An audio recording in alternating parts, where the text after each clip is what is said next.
দেশের এই প্রথম শুরু হচ্ছে ট্যাপ বল বিপিএল টুর্নামেন্ট।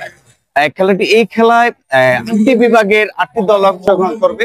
আপনারা দেখতে পাচ্ছেন ইতিমধ্যে কিন্তু মাঠটিকে এই খেলাকে ঘিরে কিন্তু ব্যাপকভাবে সাজানো হয়েছে এবং এলাকার যারা রয়েছেন এবং আশেপাশের যারা শিক্ষা প্রতিষ্ঠান সহ বিভিন্ন যারা রয়েছেন তারা কিন্তু এখানে উপস্থিত রয়েছেন এবং দেশের কিন্তু এই প্রথম এই কালিয়াকৈরের সাহেবপাড়া এলাকা কিন্তু এই ট্যাপ বল টুর্নামেন্ট শুরু হচ্ছে এবং এই খেলা কিন্তু চলবে 8ই নভেম্বর পর্যন্ত এবং এই 8ই নভেম্বর কিন্তু ফাইনাল খেলা শুরু হবে। হ্যাঁ, এবং আজকে কিন্তু দুপুরের পরেই কিন্তু এই দুই দলের খেলাটি উদ্বোধন হতে যাচ্ছে এবং পুরো সপ্তাহব্যাপী কিন্তু এই খেলা চলবে। এই ছিল কিন্তু গাজীপুরের কালিয়াকৈর থেকে ট্যাপ বল বিপিএল খেলা সর্বশেষ প্রথম সারির তো কালিয়াকৈর।